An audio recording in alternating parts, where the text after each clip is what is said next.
રાજીવલોચનમ રામમ તમ વંદે રઘુનંદનમ.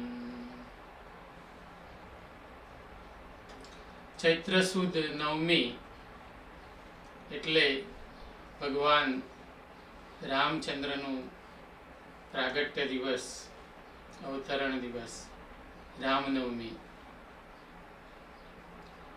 ચૈત્ર મહિનાની ધૂમધખતી ધરામાં આધિ વ્યાધિ ઉપાધિથી ત્રસ્ત માનવ જીવનને આ ત્રિવિધ તાપમાંથી સાતા આપવાને માટે ભગવાન મનુષ્ય દેહ ધારણ કરીને આવે છે.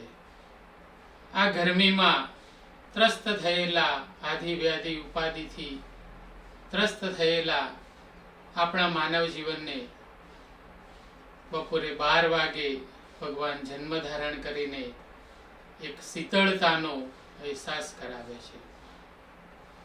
ભગવાનનું આવવું, મારા માટે આવવું, આપણા માટે આવવું, માનવ જીવનને માટે આવવું, અવતરિત થવું, એ કલ્પના જ કેટલી મનોરમ છે. એ વાત જ આપણને ગલગલિયા કરાવે કે ત્રણ ભુવનનો નાથ, નિર્ગુણ નિરાકાર પરબ્રહ્મ જ્યારે સગુણ સાકાર થઈને આ પૃથ્વી પર આવે, એ પણ મારા માટે આવે, માનવ જીવનને માટે આવે, આપણા જીવનને, આપણા સમાજને, આપણને માર્ગદર્શન કરવાને માટે આવે. એ ખૂબ જ આનંદ આપવા વાળી ઘટના છે. ભગવાન મારા માટે જન્મ લે છે. આ ભાવ જ્યારે હૃદયમાં આવે ત્યારે જીવના ભગવાનની સાથેના ઐક્યની શરૂઆત થાય, એક ભાવ સંબંધની શરૂઆત થાય. રામ અને કૃષ્ણ તો ભારતીય સંસ્કૃતિના આધાર સ્તંભ છે. આપણા જીવનમાં, આપણી સંસ્કૃતિમાં, આપણી સાથે એવા વણાઈ ગયા છે કે એવું કોણ હશે અભાગો કે જે રામને ન જાણતું હોય, એ કૃષ્ણને ન જાણતું હોય. જય શ્રી રામ અને જય શ્રી કૃષ્ણનો ઉદ્ઘોષ ઘરે ઘરે જ નહીં, કેવળ ભારતમાં જ નહીં પણ વિશ્વભરમાં લોકોને આકર્ષે છે, આનંદ આપે છે. રામની તો વાત જ નિરાળી છે. ભગવાન એવા વણાઈ ગયા છે ભારત ભૂમિમાં, આપણી સંસ્કૃતિમાં. એટલી બધી તો કહેવતો બની છે. રામ રાખે તેમ રહીએ, ભગવાન ઉપરનો વિશ્વાસ બતાવે છે કે ભગવાન તું જેમ રાખીશ ને એમ અમે રહીશું. રામ રાખે તેને કોણ ચાખે, આ પણ ભગવાન પરનો વિશ્વાસ છે. રામ રાખે તેમ રહીએ માં સમર્પણ ભાવ છે કે ભગવાન તું જેમ રાખીશ એમ હું રહીશ. અને રામ રાખે તેને કોણ ચાખે, આ કહેવતમાં અપ્રતમ વિશ્વાસ બતાવે છે ભગવાન પરનો. ભગવાન તું છે તો મારો વાળ પણ કોઈ વાંકો કરી શકે એમ નથી. જ્યારે પણ એ લોકો એકબીજાને મળે છે ત્યારે રામ રામ કહે છે. રામ રામથી દિવસની શરૂઆત થાય છે. અરે કોઈ નમાલો, નિર્બળ કે એવા વ્યક્તિને પણ લોકો કહે છે કે તારામાં રામ નથી કે શું? એ પૌરુષનો પર્યાય છે, ઉત્સાહનો પર્યાય છે, કીર્તિનો પર્યાય છે. અરે જ્યારે કોઈનામાંથી જીવ ચાલ્યો જાય ને ત્યારે પણ કહીએ છીએ કે હવે એમાંથી રામ ચાલ્યો ગયો. મતલબ આ શરીરની કિંમત, આ ખોળિયાની કિંમત, આ દેહની કિંમત એમાં રહેલા રામના લીધે છે. આ રામ જ્યારે ચાલ્યો જાય ને ત્યારે એને કોઈ અડતું પણ નથી. પછી આ બોડી બની જાય છે, બોડી, શરીર. પછી એને નામ નથી દેતું કોઈ કે આ ભાઈને હવે આમ કરો તેમ કરો. જ્યાં સુધી અંદર રામ રહેલો છે ત્યાં સુધી આ ખોળિયાની કિંમત છે. આવા રામને આત્મસાત કરવાને માટે રામનવમીના દિવસે એના ગુણોનું સ્મરણ કરીએ, એના ગુણોને, એના આદર્શોને જીવનમાં લાવવાનો પ્રયત્ન કરીએ તો સાચી રામનવમી ઉજવી કહેવાય.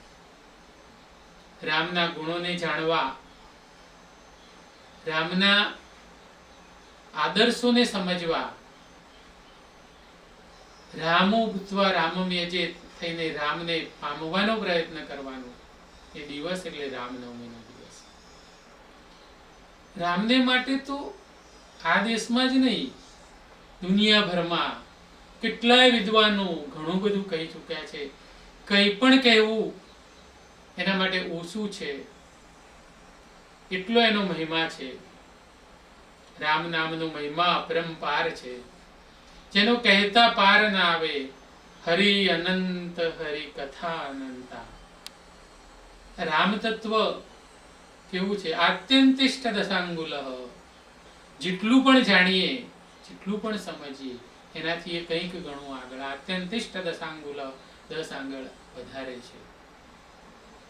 અલ્પમતીથી થોડીક સમજણ પ્રમાણે થોડોક પણ એની સમજવાનો આજે પ્રયત્ન કરીએ. રામને જીવનમાં લાવવાનો પ્રયત્ન કરીએ. એ જ આદર્શ છે કુટુંબનો, એ આદર્શ છે કુટુંબ વ્યવસ્થાનો, એ આદર્શ છે રાજ્ય વ્યવસ્થાનો. આદર્શ પુત્ર, આદર્શ ભાઈ, આદર્શ પતિ, આદર્શ રાજા. કેટલું કહેવું રામને માટે. ભગવાન શ્રી રામે આપણને જન્મ ધરીને માનવ સંબંધોની, માનવીય ગુણોની, સમાજ વ્યવસ્થાની, રાજ્ય વ્યવસ્થાની, કુટુંબ વ્યવસ્થાની મર્યાદાઓ સમજાવી છે કે મર્યાદામાં રહીને પણ સમાજ વ્યવસ્થામાં, સંબંધોમાં, કુટુંબમાં, રાજ્યમાં, ઘરમાં, દેશમાં, લોકોમાં ચોક્કસ મર્યાદામાં રહીને પણ ઉન્નતિ પ્રાપ્ત કરી શકાય છે. એનો આદર્શ ભગવાન રામે સ્થાપિત કર્યો છે. એટલા માટે તો ભગવાન રામને મર્યાદા પુરુષોત્તમ કહ્યા છે. પુરુષ પુરુષોત્તમ બની શકે છે, નર નારાયણ બની શકે છે, કંકણમાંથી શંકર બની શકાય છે, જીવમાંથી શિવ બની શકાય છે.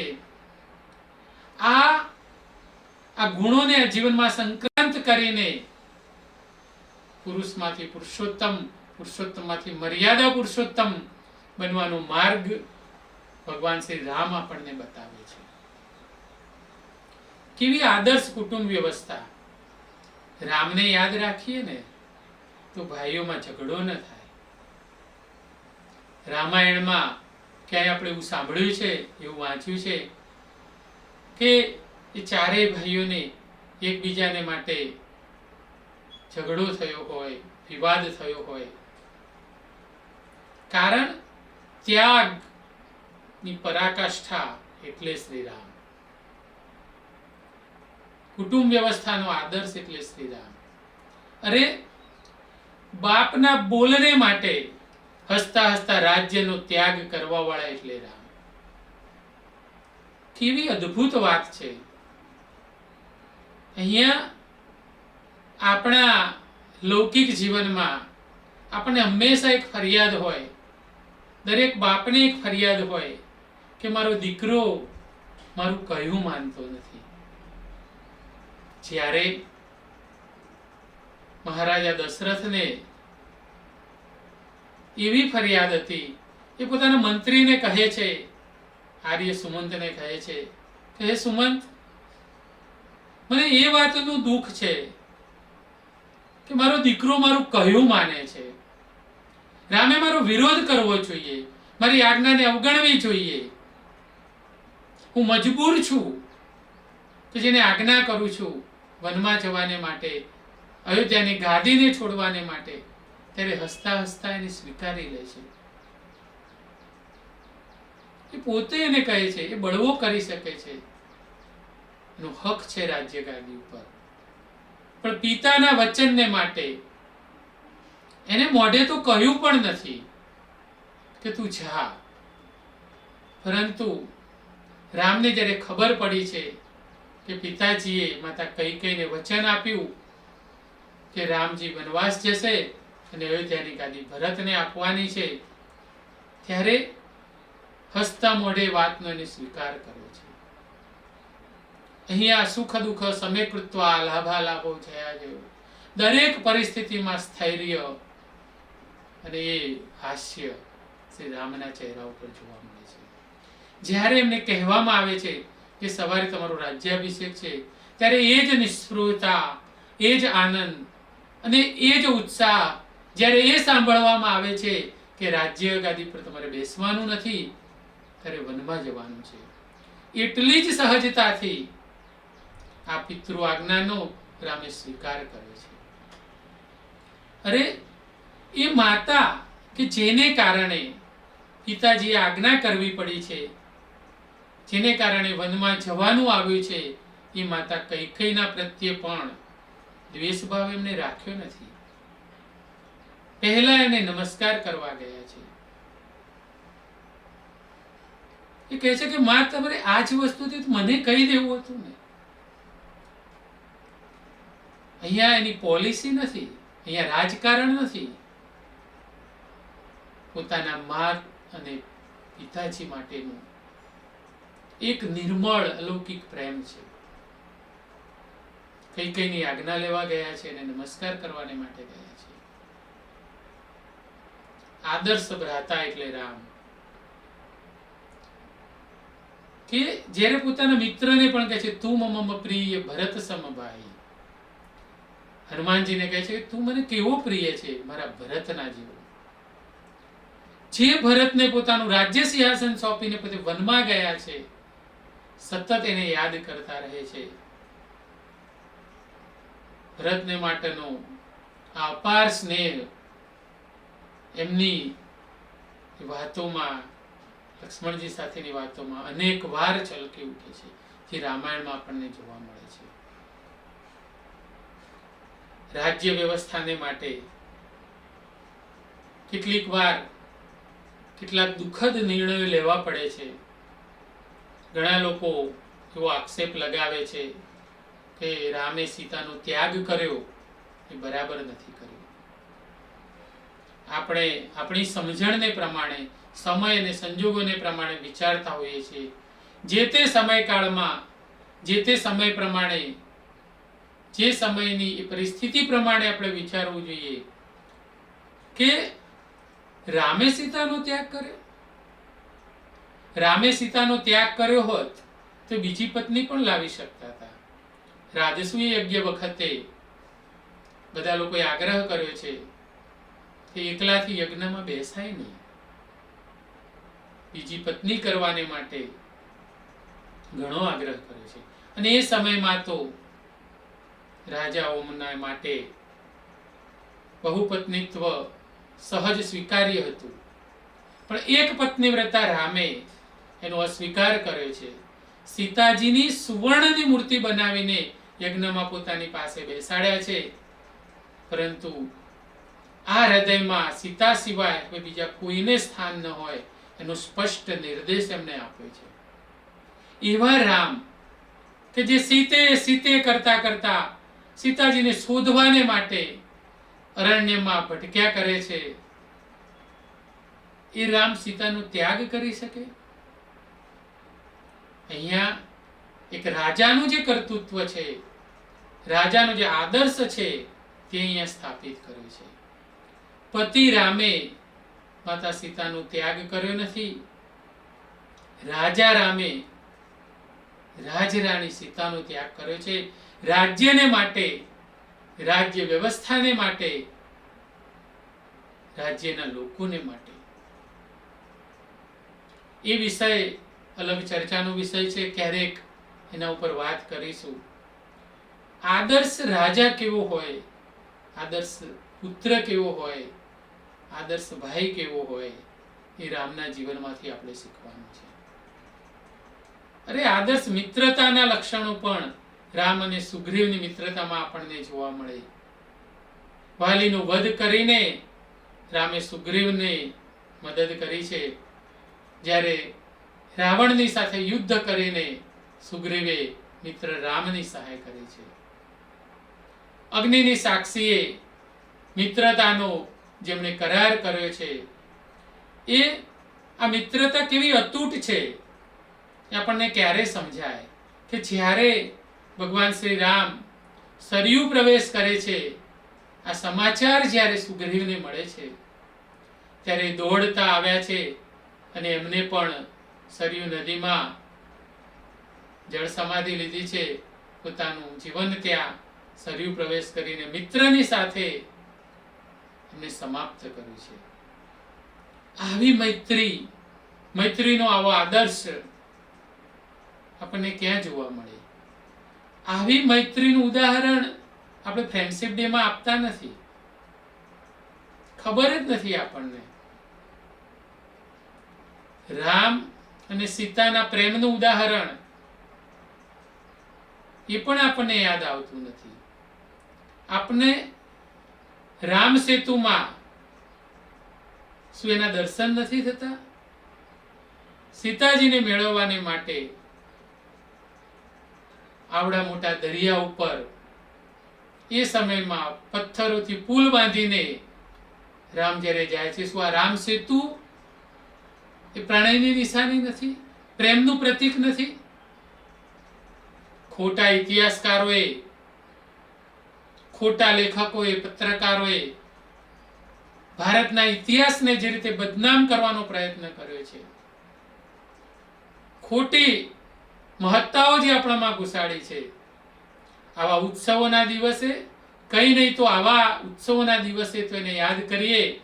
આપણા જે ચરિત્રો છે, ભારતીય સંસ્કૃતિના જે ચરિત્રો છે, જે મહાનાયકો આ ભવ્ય ભારત ભૂમિ ઉપર પેદા થયા છે, આપણા માટે, આપણા ધર્મને માટે, આપણી સંસ્કૃતિને માટે જેણે જીવનના આદર્શો રાખ્યા છે, ઉત્તમ જીવન જીવીને ઉદાહરણો પૂરા પાડ્યા છે, જેણે બલિદાનો આપ્યા છે આ સંસ્કૃતિને ટકાવવા માટે, ધર્મને ટકાવવા માટે, એવા એક એક આદર્શ ચરિત્રને